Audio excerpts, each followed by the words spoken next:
बोलो जयकारा बोल मेरे श्री गुरु महाराज की जय। सभी गुरुमुख प्रेमियों से सप्रेम जय सच्चिदानंद। आज का इंसान इस जीवन को व्यतीत करने के लिए, जीवन को बेहतर ढंग से जीने के लिए, इस जीवन की परवाह करते हुए, शरीर का रखरखाव करते हुए 18 घंटे काम करता है इंसान। क्या पुरुष, क्या स्त्री और क्या नाबालिग भी आज इस दौर में इतने व्यस्त हैं कि अपने आप को बेहतर बनाने की होड़ में लगे। अगर 18 घंटे काम करके भी 15 घंटे तो काम करते ही हैं। जिनका प्राइवेट काम है, कुछ होटल वाले हैं, कुछ फैक्ट्रियों वाले हैं, कंपनियों वाले हैं, 2 शिफ्ट चलती है। अगर कोई सरकारी जॉब में भी हैं तो 8 घंटे तो उनको भी लगते हैं। फिर जिनको अवसर मिलता है ओवर टाइम के लिए पूरा प्रयास करते हैं। अगर घर में दोनों पति पत्नी, स्त्री और पुरुष गवर्नमेंट जॉब में हैं या प्राइवेट जॉब में हैं तो कम से कम 8 घंटा तो लगता है। और फिर इसके बाद भी जितना भी प्रयास करते हैं, मिलाकर अगर कहें तो 16 घंटे, 15 घंटे, 18 घंटे इस जीवन को बेहतर बनाने के लिए सभी प्रयासरत हैं। सभी प्रयास तो कर ही रहे हैं। अगर ये मान लिया जाए कि 15 से 18 घंटे काम करने वाले हो सकता है अधिक धन कमा लें, अधिक से अधिक भी कमा लें। अधिक की कोई सीमा नहीं है। कहने का भाव इतना ही है कि हर कोई अपनी सामर्थ्य से 15 घंटे काम करने वाले ऐसे भी हैं जो मजदूरी का काम करते हों, मेहनत का काम करते हों, रेडी लगाते हों, कहीं पल्ली लगाते हों या किसी फैक्ट्री में ओवर टाइम तक करके भी 2 शिफ्ट लगाकर भी, 1.5 शिफ्ट लगाकर भी काम करते हों। वो अपनी सामर्थ्य से वो धन अधिक से अधिक जोड़ते हैं, जोड़ रहे हैं। और जो ऊपर से ऊपर में लाखों की सैलरी महीने की लेकर के 10 घंटे तो काम करते ही हैं। घर में बैठ कर के भी लैपटॉप पर कार्य होता है। जिसको भी देखो धन कमाने में लगा हुआ है। ज़्यादा से ज़्यादा धन कमा भी ले कोई भी इंसान, लाखों, करोड़ों, अरबों, खरबों, कुछ भी, लेकिन महापुरुष एक हिदायत फरमाते हैं, एक इशारा देते हैं कि जो सुबह सवेरे उठ करके प्रभु का नाम स्मरण करते हैं, भगवान का चिंतन करते हैं, चाहे जिस प्रकार से ही सही, कोई किसी पंथ से जुड़ा हुआ है, कोई किसी पंथ से जुड़ा हुआ है, जो अपने इस कीमती समय को भगवान के भजन में, हरि के भजन में लगाता है, सुमरन में लगाता है, सेवा और सत्संग में लगाता है, जो चाहे 8 घंटे काम करे, चाहे 10 घंटे काम करे, चाहे 6 घंटे काम करे, लेकिन जो अपना पहला काम अमृत वेले उठकर या अपनी सुविधा के अनुसार भी उठकर पहली प्रमुखता प्रभु नाम सुमरण को देते हैं। नाम जपने वालों के घर की बरकत और शांति का कहीं कोई मुकाबला नहीं है। भगवान के, प्रभु के, सतगुरु के नाम से गाफिल होकर के चाहे करोड़ों कमाओ, अरबों कमाओ, खरबों कमाओ, नाम सुमरण करने वालों की जो घर की बरकतें हैं, जो उनके घर की शांति है, उनके मन की, हृदय की जो संतुष्टि है, उसका कोई मुकाबला नहीं कर सकता। ना लखपति, ना करोड़पति, ना अरबपति, ना खरबपति, सारी दुनिया का बादशाह बन जाए, नाम जपने वालों से वो कहीं पीछे रह जाते हैं। क्योंकि जिसका मन सुमरण में लगता है, जिसका मन प्रभु नाम से जुड़ गया है, सत्संगत में बैठने का अधिकारी हो गया है, मन से ज़्यादा उपजाऊ जगह कोई और नहीं है। क्योंकि मन के द्वारा या मन ही में जो कुछ बोया जाए वो अवश्य बढ़ता है, फलता है, फूलता है। चाहे जिस प्रकार के विचार मन में बोए जाते हैं, मन में संजोए जाते हैं, विचार अच्छे हों, भले हों, बुरे हों, नकारात्मक हों, सकारात्मक हों, वो बढ़ेंगे, बड़ी तेजी से बढ़ेंगे। क्योंकि अच्छी जमीन जो होती है, चुनिंदा जमीन, जिसे कहा जा सकता है कि ये जमीन बहुत उपजाऊ है, उस उपजाऊ जमीन की बाकी दूसरी जमीनों से, दूसरी खेतियों से अधिक कीमत होती है। क्योंकि कुछ सिफत होती है उस जमीन में कि जो कुछ भी बोया जाता है अधिक बढ़ चढ़ करके फसल का उत्पादन होता है वह।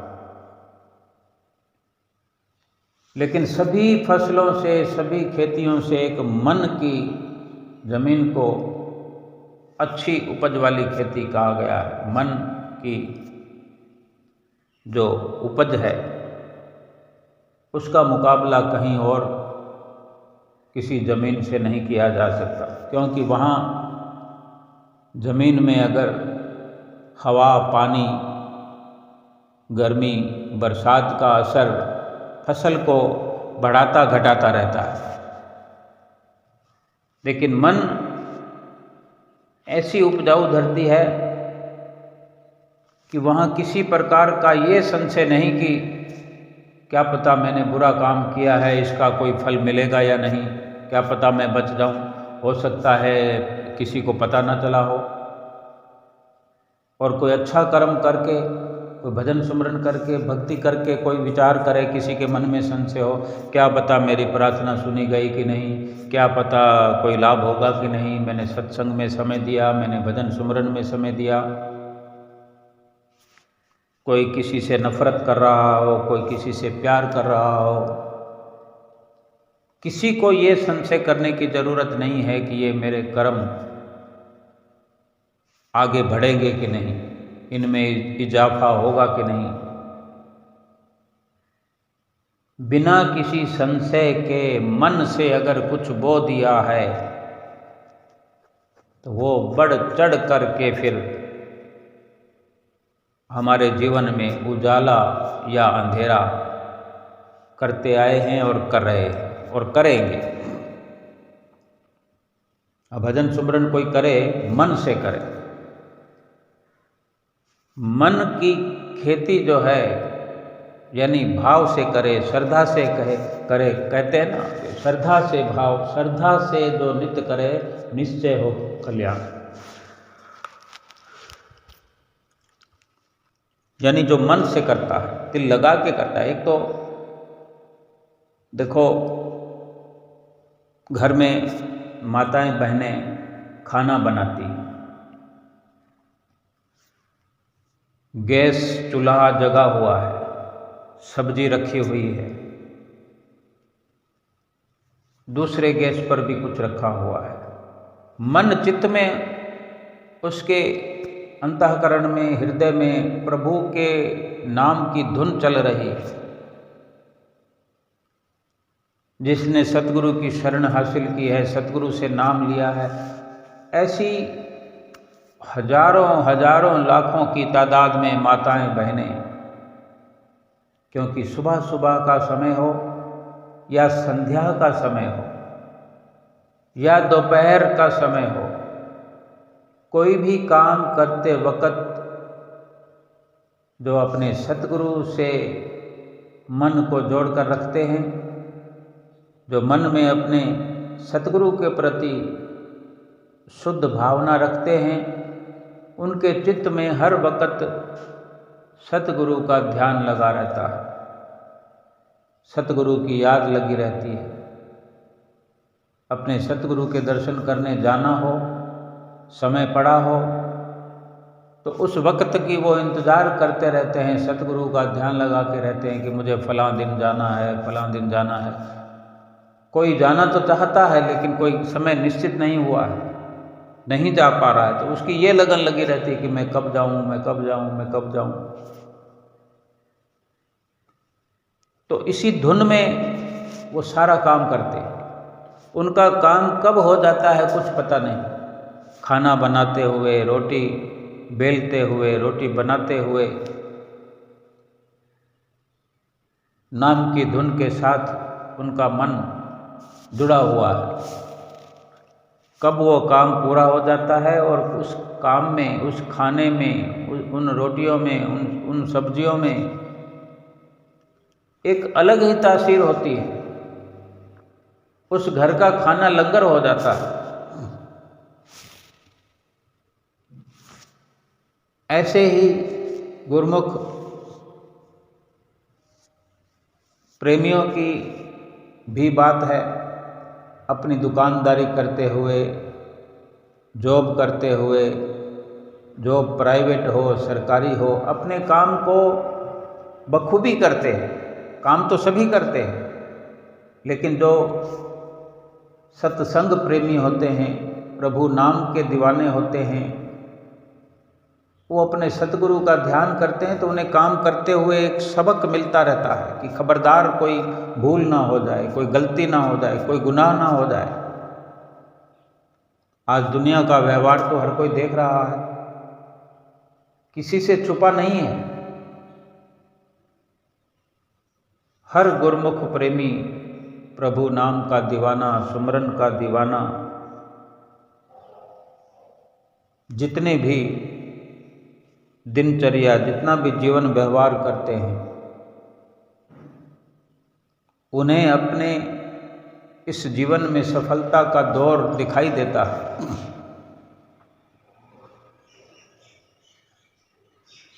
लेकिन ये हर किसी की समझ में आए, हर कोई समझ पाए। महापुरुष तो अपने फैसले देते हैं, अपने अनुभव हर किसी के साथ में साझा करते हैं, अपने अनुभव बताते हैं कि चाहे इंसान कितना धन कमा ले, नाम सुमरन से बढ़कर किसी को भी किसी प्रकार से भी धन पदार्थों में, संसार की तरक्कियों में सुख शांति का अनुभव नहीं हो सकता। जो नफरत के विचार रखता है, उसकी नफरत पनपती है, बढ़ती है। जो प्रेम और प्यार का जीवन व्यतीत कर रहा है, ये विचार करने की बात है कि प्रेम और प्यार किससे कर रहे हैं। प्रेम और प्यार संसार से कर रहे हैं। संसार में मीठा बोलना है, सबसे एक दूसरे से मीठा बोलकर व्यवहार करना, मीठे बोलने का स्वभाव, अच्छा लेन देन, अच्छा व्यवहार। लेकिन यही प्रेम और ये मीठी बोली, ये व्यवहार प्रभु के नाम से भी जुड़ जाए, ऐसे सुंदर भाव से, सुंदर व्यवहार से प्रभु का प्रेम मन में बोया जाए,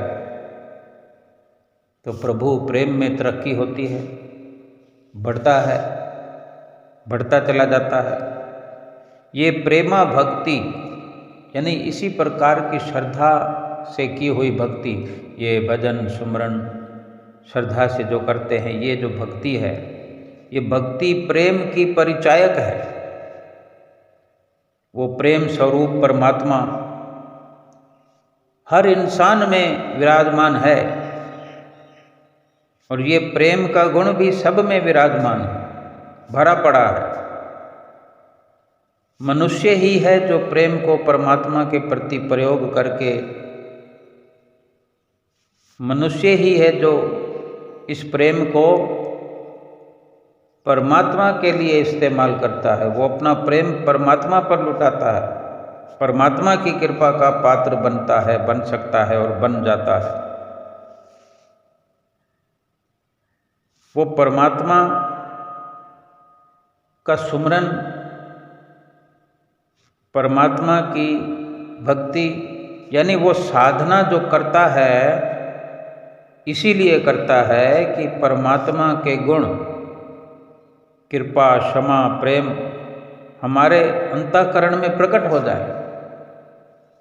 परमात्मा की सारी शक्तियाँ, सारे गुण इंसान में मौजूद हैं, लेकिन साधना इसीलिए करनी है, सुमरन इसीलिए करना है, सत्संग इसीलिए करना है, ध्यान इसीलिए करना है, आरती पूजा इसीलिए करनी है कि वो गुण जो परमात्मा ने हमारे अंदर भर के रखे हुए हैं वो प्रकट हों। साधना यही है, कहीं से कुछ लाना नहीं है। प्रेम हमारे अंदर भरा हुआ है, प्रेम को हमने प्रकट करना है, और प्रेम का इस्तेमाल सद्गुरु के प्रति करना है, परमात्मा के प्रति करना है। इस प्रेम को परमात्मा के प्रति इस्तेमाल करना है। अगर परमात्मा के प्रति प्रेम नहीं किया जाए तो फिर संसार के प्रति तो ये प्रेम इस्तेमाल हो ही रहा है। कोई ना कोई किसी से प्यार करता है, कोई ना कोई किसी से लगाव भी रखता है, अपनी सुरती को जोड़ कर रखता है। बाल बच्चों में, स्त्री में, पुरुष में, माता में, पिता में, भाई बहन में, रिश्ते नातों में, दोस्तों में, मित्रों में, कुटुंबियों संबंधियों में, कहीं ना कहीं प्रेम तो इस्तेमाल हो ही रहा है। लेकिन ये हमें पता तब चलता है कि कृपा क्या है, क्षमा क्या है, प्रेम क्या है, प्रेम का असली मकसद क्या है, हमारे अंदर ये जो गुण हैं वो कैसे प्रकट होंगे, कहाँ उसका इस्तेमाल करना है। ये सतगुरु की संगत में जब हम उठते हैं, बैठते हैं, सुनते हैं, अनुभव करते हैं, तभी ये जान पाते हैं सतगुरु ही, पूर्ण सतगुरु ही इंसान के रूप में परमात्मा हैं, वो नर के रूप में नारायण हैं, इंसान के रूप में भगवान हैं। सतगुरु के वचनों पर अमल करने से हम पर अपने आप ही ये भेद खुलने लगता है। सतगुरु की निरंतर संगत से, लगातार सतगुरु की नज़दीकी में बैठने का, उठने का, उनकी संगत से, रूहानी जीवन अपना लेने से, रूहानी जीवन यानी रूह से रिलेटेड, आत्मा से जो सीधा परमात्मा का संपर्क होता है, यानी ऐसा जीवन अपना लें कि हमारे दिल में वो सच्चा प्रेम पैदा होने लगे, सच्चा प्रेम पैदा हो जाए। सतगुरु का प्रेम, परमात्मा का प्रेम, प्रभु के नाम का प्रेम, नाम के सुमरन का प्रेम, और उस पूर्ण सतगुरु की बताई हुई युक्तियों द्वारा ही प्रभु जो हमारे अंदर है, प्रभु के गुण अंदर हैं तो प्रभु भी हमारे अंदर है। परमात्मा के ये गुण जो कृपा, क्षमा, प्रेम, ये हमारे अंदर हैं और इसको अगर प्रकट करते हैं तो वो स्वयं परमात्मा भी हमारे अंदर प्रकट होकर के हमारे रूबरू हो जाता है। सतगुरु की बताई हुई इन युक्तियों द्वारा ही परमात्मा जो हमारे अंदर विराजमान है, हमारे अंदर समाया हुआ है, हमारी जब जागृति, हम जब सचेत हो जाते हैं, प्रभु नाम से एक हो जाते हैं, तो परमात्मा भी हमें महसूस होने लगता है, दिखने लगता है। अगर हमको सचमुच ईश्वर से साक्षात करना है, अगर आत्मा को परमात्मा से मिलाना है, तो अगर हमारे अंदर ईश्वर के साक्षात्कार की तड़फ है तो अपने आध्यात्मिक सद्गुरु को आप अपने नज़दीक पाएंगे, अपने साथ पाएंगे, अपने घर के द्वार पर, अपने घर के अंदर। आत्म साक्षात्कारी महान सद्गुरु का संग प्राप्त करना मुश्किल है। उसका संगत स्वीकार करना मुश्किल हो सकता है, लेकिन जब शरण संगत हासिल हो गई तो वो संग, वो सत्संग बहुत ही लाभकारी है। अगर हम भक्ति भाव पूर्वक प्रार्थना करते हैं तो वो स्वयं हमारे पास आते हैं, आ जाते हैं, या हमारे अंदर जो हैं वो प्रकट हो जाते हैं। अगर हम आत्म साक्षात्कारी गुरु जो कि पूर्ण सतगुरु हैं, उनकी सेवा, उनकी शरण, उनके वचनों के प्रति हमारी प्रतिबद्धता हमारे मोक्ष की समस्या को हल करने में सहायक होते हैं। अज्ञान का नाश करने वाले और ज्ञान को देने वाले सतगुरु के चरण कमलों में कोटि कोटि प्रणाम।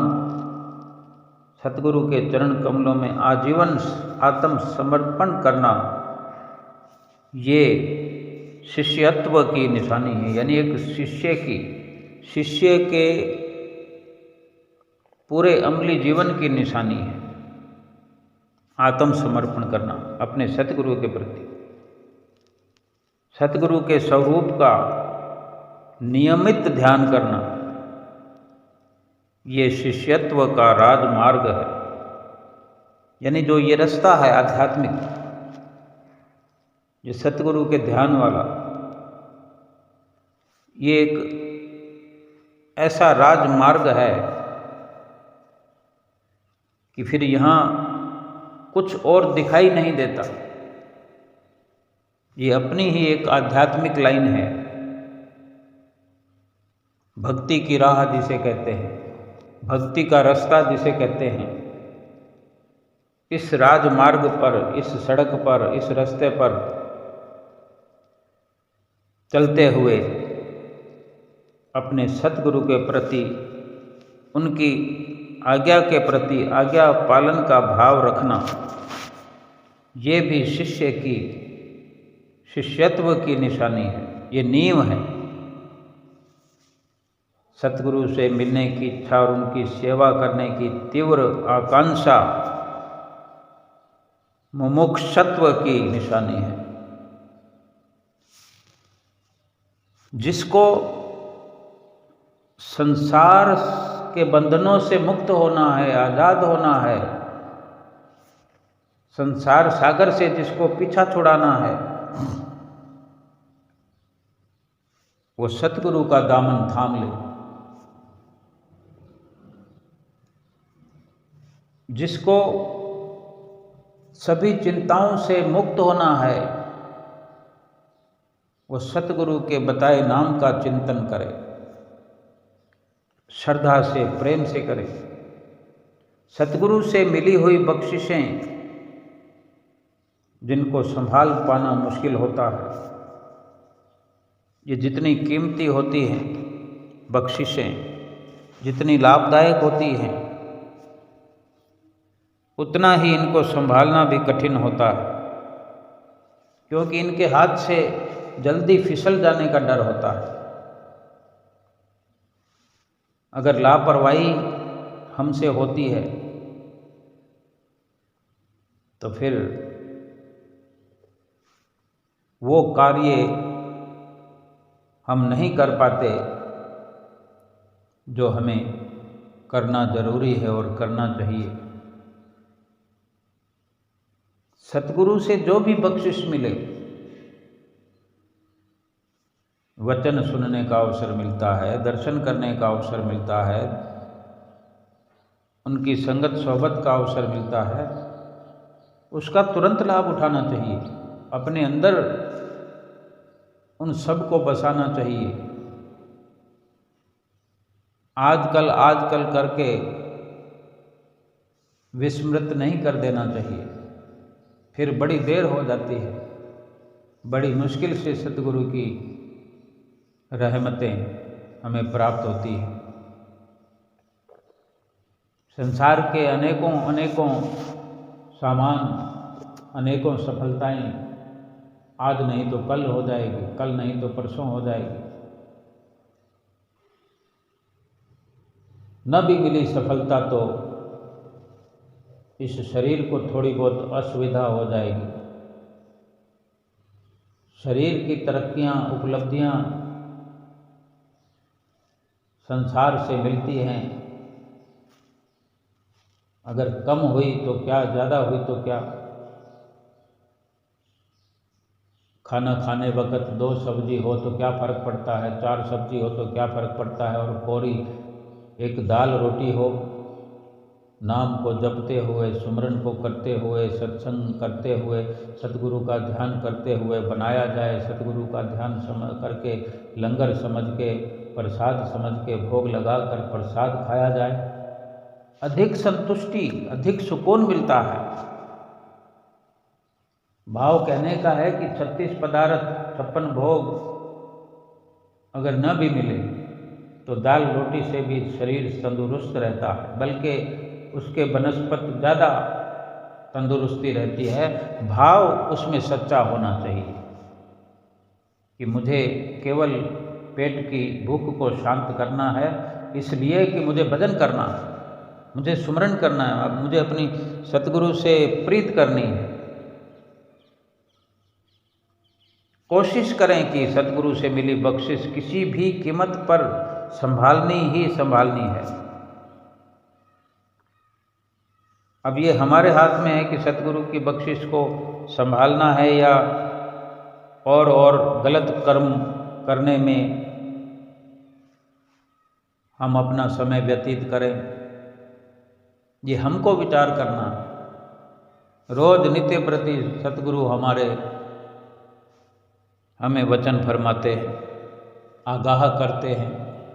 उसी वक्त ऐसा संकल्प करें कि मुझे आज से ही, अभी से ही सतगुरु के वचनों पर अमल करना है। अगर पहले से कर रहे हैं, अमल कर रहे हैं, सतगुरु के वचनों पर अमल हमारा है, तो फिर भी जब जब हिदायत मिलती है अपने कर्मों में थोड़ा ध्यान लगाएं कि कहाँ गलती हो रही है, नियमों की पालना में कहाँ सुधार करने की ज़रूरत है, और लग जाएं सुधार करने में। अवश्य ही परिवर्तन आएगा, निखार आएगा, और सतगुरु के प्रति हर पल हमारे हृदय से प्यार आएगा।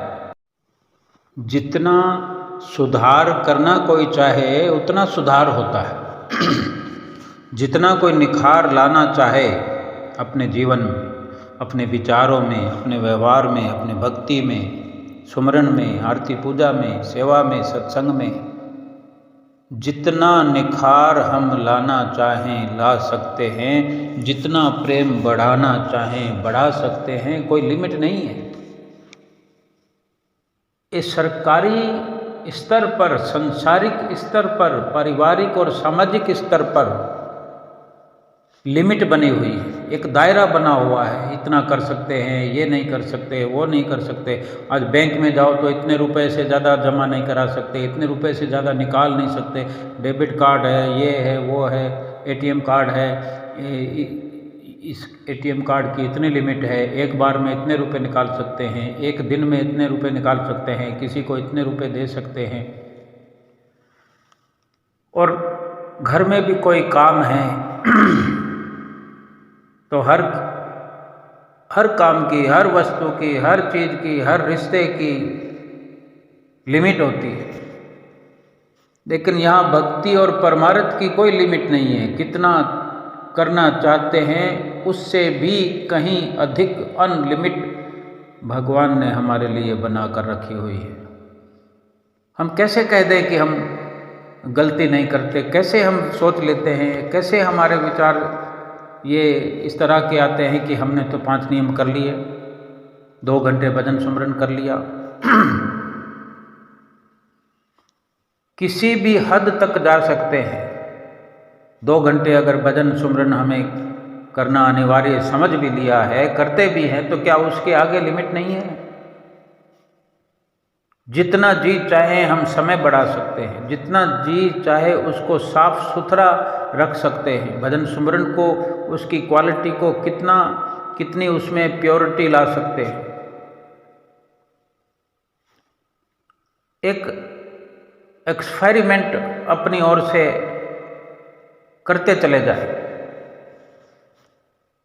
खोज करते चले जाएं कि क्या ऐसा सुधार किया जाए। थोड़ा और बारीकी से, थोड़ा और गहराई से, गहन चिंतन करते हुए,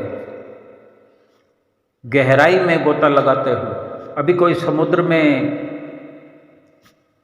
कुछ ढूंढना चाहे, उसकी गहराई में जाना चाहे, तो क्या उसकी गहराई को नापा जा सकता है? चलो मान लिया जाए कि समुद्र की गहराई को कोई नाप सकता है, लेकिन ये भजन सुमरन, प्रभु की भक्ति, परमार्थ, क्षमा, दया, ये जो गुण हैं प्रभु के, प्रभु का प्रेम, इसमें कोई, इसकी गहराई की कोई था नहीं है, कोई सीमा नहीं है कि प्रेम को कितना गहरा किया जा सकता है। अनेक अनेक दृष्टांत हमने पढ़े सुने हैं कि प्रेमियों ने, गुरमुखों ने, सेवकों ने जब जब भी इस पवित्र प्रेम की पराकाष्ठा को पाया है, बुलंदियों को छुआ है, तो वो खुद तो कभी बता सकने में भी समर्थ नहीं रहे। वो बता सकने के लिए भी कभी किसी के सामने मौजूद नहीं रहे, होकर भी न होने जैसा उनका जीवन बन गया। ये प्रेम की बुलंदियां हैं, ये भक्ति की, परमार्थ की उच्चतम सीमा हो सकती है, लेकिन किसी भी प्रकार की लिमिट नहीं है कि कोई कहाँ तक जा सकता है। जब कोई कुछ बताने के काबिल ना रहे, उपलब्ध ना रहे, किसी सीमा में ना रहे कि मैंने क्या महसूस किया, प्रभु के प्रेम में मैंने क्या पाया, क्या देखा, ये बता सकने में भी समर्थ ना हो, अपनी सामर्थ्य खो बैठा हो, इतनी लीनता, इससे बढ़कर और क्या कहा जा सकता है। साधना जो है, मन को साधना है। मन को साध लिया तो फिर सब कुछ साध लिया जाएगा। फिर ये तन की तो अपनी तो कोई बिसात है नहीं, कोई अपनी औकात है नहीं, क्योंकि मन जिस तरफ ले जाता है शरीर जाता है कि नहीं। अब शरीर को कहीं बिठाकर मन वहाँ से भाग जाए तो उसकी मर्जी है, लेकिन वो फिर लौट कर आता है वहाँ, फिर उसको कहीं और लेकर जाता है। ये जीव का अपना सामर्थ्य होना चाहिए। ये अभ्यास जो कहा जाता है कि भजन अभ्यास, तो हर चीज में अभ्यास के मायने होते हैं। जितना जितना हम अभ्यास करते हैं, सेवा का, सत्संग का, सुमरन का, दर्शन का, ध्यान का, आरती पूजा का, अभ्यास करते करते रस पैदा हो जाता है। देखो, खाने पीने की बात पर हम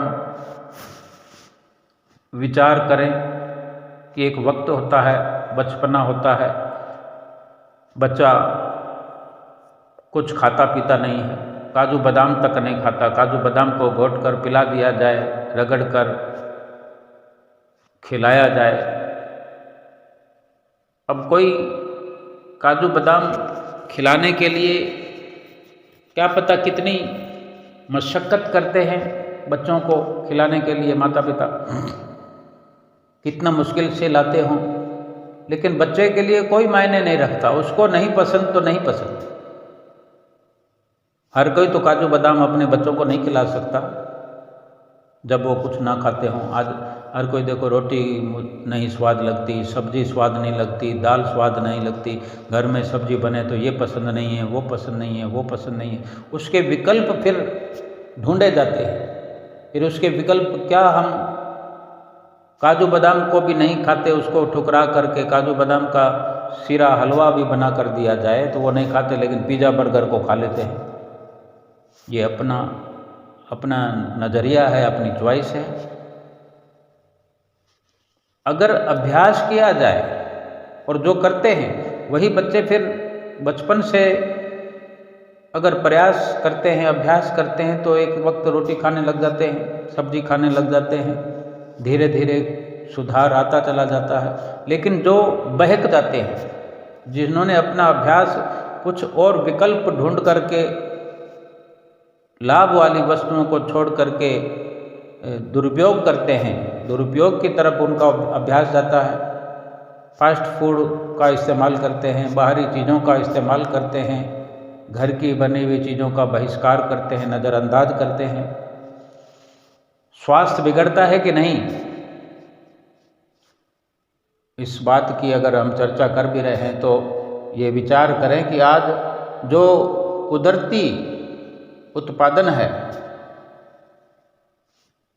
खेतों का, धान का, अनाज का, उसको बदल बदल कर, उसका स्वरूप बिगाड़ करके, आटा जो है, गेहूं का आटा है, गेहूं के आटा, इसी से मैदा निकलता है, मैदा बनाया जाता है। गेहूं का आटा नहीं खाते, मैदा खा रहे हैं, मैदे की बनी हुई चीज़ें खा रहे हैं। कितना ये दुरुपयोग हो रहा है। यानी कुदरत ने जो रचना रचाई है, कितनी दालें बनाई है, कितनी वनस्पतियाँ बनाई है, हरी तरकारियाँ बनाई, एक से बढ़कर एक। और ये कोई ज़रूरी नहीं है कि सेहत के लिए सेव खाया जाए, कोई इसकी बराबरी के कुछ और फल हैं जो महंगे महंगे वो खा जाए। सस्ते सस्ते फलों में भी बहुत कुछ शरीर के लिए सेहतमंद प्रोटीन मिलते हैं। टमाटर खाओ, खीरा खाओ, इतने महंगे नहीं होते। सेव समझ के खाओ टमाटर को। बेशक थोड़ा विटामिन अलग हो सकते हैं। भाव कहने का ये है कि लाभ से वंचित हम स्वयं हो जाते हैं। ये जीव स्वयं लाभ से वंचित हो जाता है। आज सबसे बड़ी बात है कि खाने पीने के लिए समय भी नहीं है। जिसको देखो मोबाइल में घुसा पड़ा है, इसीलिए समय नहीं है। जिसको देखो धन की प्राप्ति में लगा पड़ा है, इसलिए समय नहीं है। किस लिए धन कमा रहा है इंसान? आज जो धन में हर छोटे बड़े लगे हुए हैं, इधर कमा रहे हैं, इधर लगा रहे हैं। अगर थोड़ा कम कमाई कर लें, थोड़े घंटे कम खर्च कर लें कमाई की जगह, और वही घंटे भगवान के भजन सुमरन का अभ्यास करें। अभ्यास तो कर रहे हैं, सांसारिक सारी कार्रवाई कर रहे हैं, शारीरिक कार्रवाई कर रहे हैं, मन की मर्जी पर चलते चले जा रहे हैं, एक से बढ़कर एक मंजिल हासिल कर रहे हैं सांसारिक। लेकिन जो कुदरत ने रचना रचाई है, जो कुदरत ने, जो प्रभु ने, परमात्मा ने ये रचना रचाई है कि इसी संसार में शरीर के कार्य व्यवहार भी करने हैं, परिवार को भी पालन पोषण करना है, अपनी आत्मा का विशेष प्रकार से ख्याल करना है, ध्यान करना है। ये भजन अभ्यास जो है, ये भजन अभ्यास करते करते करते करते, सत्संग का अभ्यास करते करते करते मन को लगाना पड़ेगा। कहते ना, मन दिया कहीं और को, तन सन तन के संग, कहे कबीर कोरी गजी, कैसे लागे रंग। भक्त कहलाना चाहते हैं, भगवान को पाना चाहते हैं, भक्ति करना चाहते हैं, लोक परलोक संवारना चाहते हैं, लेकिन मन तो कहीं और उड़ रहा है, भाग रहा है, सत्संग में बैठा हुआ है, शरीर बैठा हुआ है, ये मन है, सत्संग में शरीर को बिठा देता है, लेकिन आप उड़ता फिरता है, भागता फिरता है, कहाँ कहाँ के चक्कर लगाता फिरता है। अगर अभ्यास कर रहे हैं, अगर सत्संग में जीव बैठता है तो मन को पकड़ पकड़ करके बिठाना पड़ेगा। सुमरन अगर हम करते हैं तो सुमरन के अंदर मन को पकड़ पकड़ के लगाना पड़ेगा। शरीर बैठा रहे, लेकिन मन को अगर छोड़ दिया जाए, पकड़ के लगाने का प्रयास न किया जाए, फिर क्या लाभ होगा। संसार के लिए इतना समय खर्च करते हैं, संसार में इतना समय कुर्बान करते हैं, जो समय खर्च कर दिया, कुर्बान कर दिया, अब उसका लाभ मिले ना मिले, शरीर का ही केवल लाभ लेते रहे, शरीर के लिए ही प्रयास करते रहे, शरीर के लिए ही प्रयत्न करते, तो शरीर तो एक दिन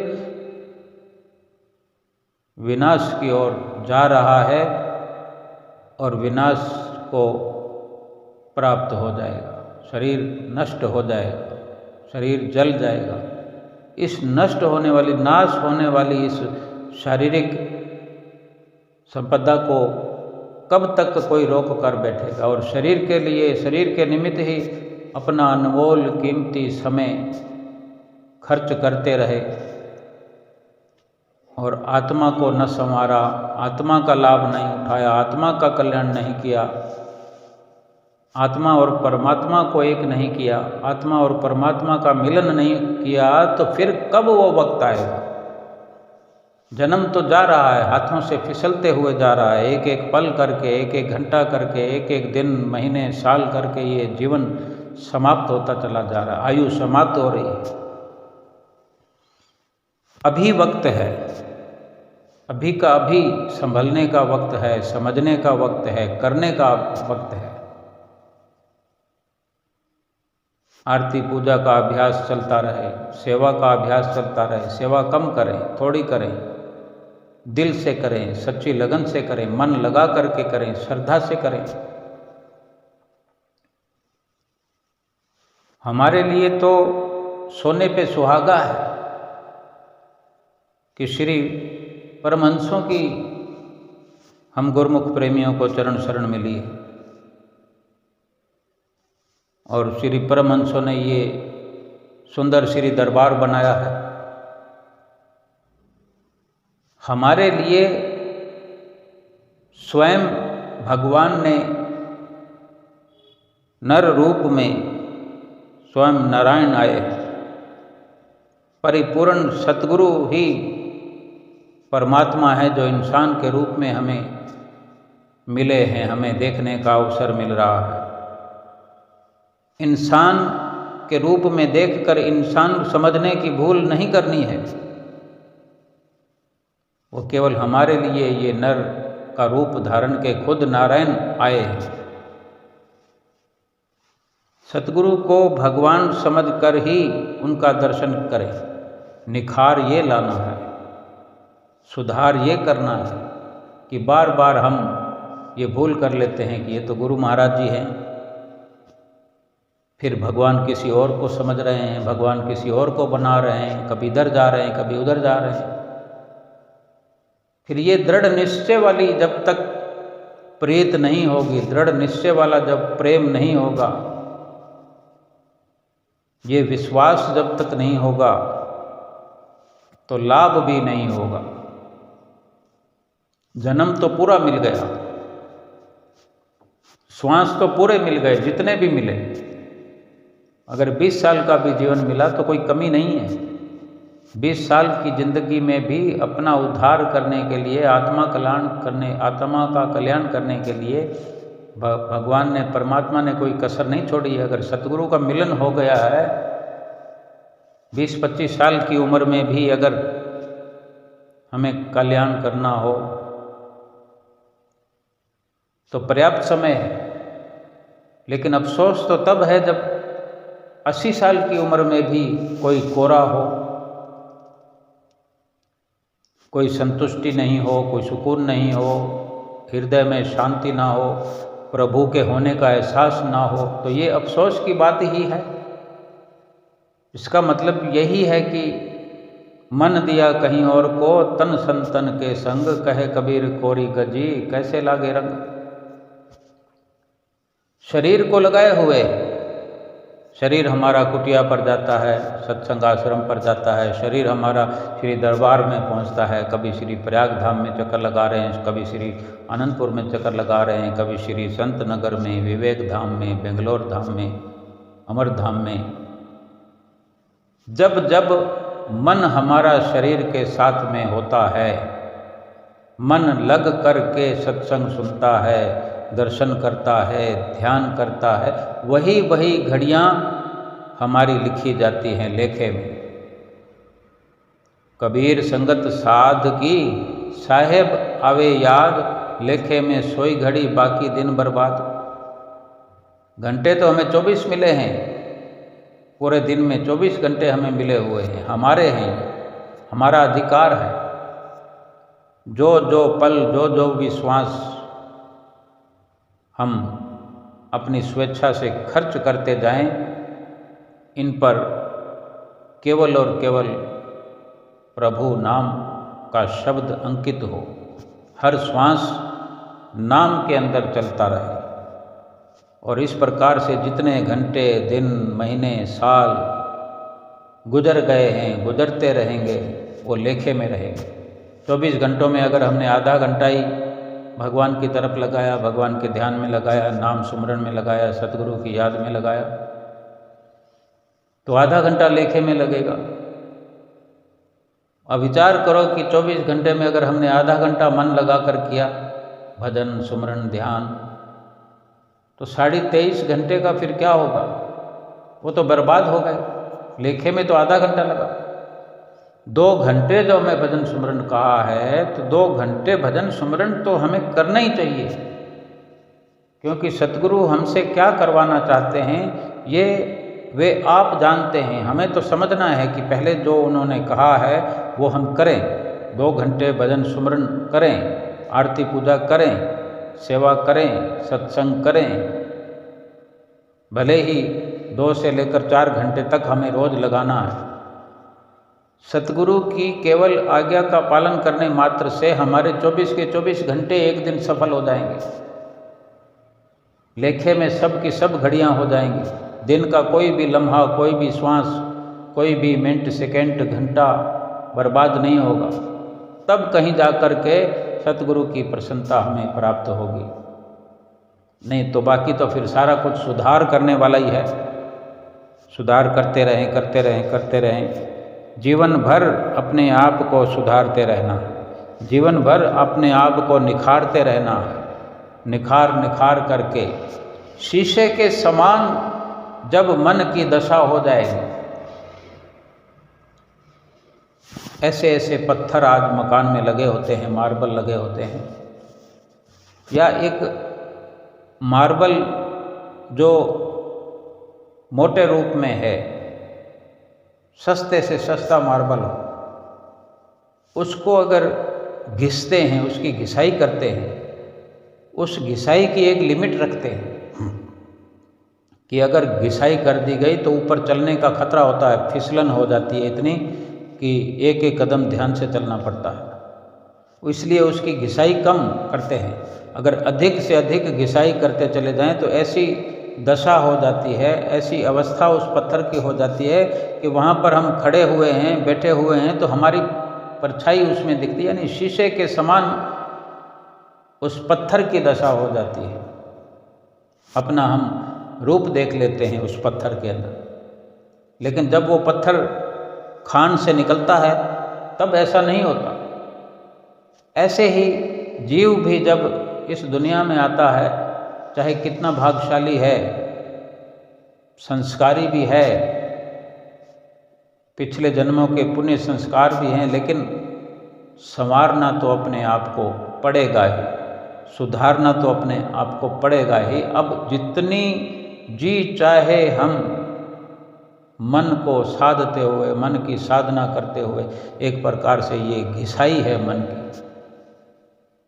इस मन पर विकार भी हैं, मैल भी चढ़ी हुई है, झूठ, फरेब, लालच, काम, क्रोध, लोभ, मोह, अहंकार, कितनी मलिनताएं चढ़ी हैं। जैसे पत्थर निकलता है खान के अंदर से, कितनी जंग लगी होती है, मिट्टी लगी होती है, गंदा, कुरूप, भद्दा स्वरूप होता है। और फिर जब कारीगर के हाथ में आता है, लगातार घिसाई होती है, कटिंग सेटिंग होती है, वो मकान के अंदर फिट होते होते होते होते जब उसकी घिसाई अंतिम दौर तक चलती रहती है तो ज़रूरत के अनुसार उसको रोक दी जाती है। लेकिन उसकी घिसाई केवल इस हद तक की जाए कि देखते हैं कि कितनी चमक आती है तो हमारा स्वरूप उसमें दिखने लग जाता है। लेकिन मन को कितना भी घिसा जाए, इसमें कोई फिसलने वाला थोड़ी है। मन की साधना का यही मतलब है कि मन को साधते साधते साधते शीशे की तरह बना दिया जाए, तब कहीं जाके उस परमात्मा का नूर, जो एक प्रकार से हीरा है कोहिनूर, वो चमक, वो शुद्धता, वो प्रभु के होने का एहसास, परमात्मा के होने का एहसास हमें होने लगता है। और हमारा रोम रोम ये पुलकित हो कर के हमें इशारा करता है कि हमें अपने आप को समझाता है, हमें अपने आप को ये एहसास दिलाता है कि कुछ नहीं चाहिए, क्योंकि सब कुछ तो उस साफ हुए मन के अंदर से प्रतिबिंब जो दिखाई दे रहा है अपने आप का, अपने सत्य स्वरूप आत्मा का, और इसी आत्मा और परमात्मा का ये भेद मिटा लेना, यही मन को साधना है, मन को चमकाना है। इसी में से परमात्मा का स्वरूप नजर आता है। बोलो जयकारा बोल मेरे श्री गुरु महाराज की जय।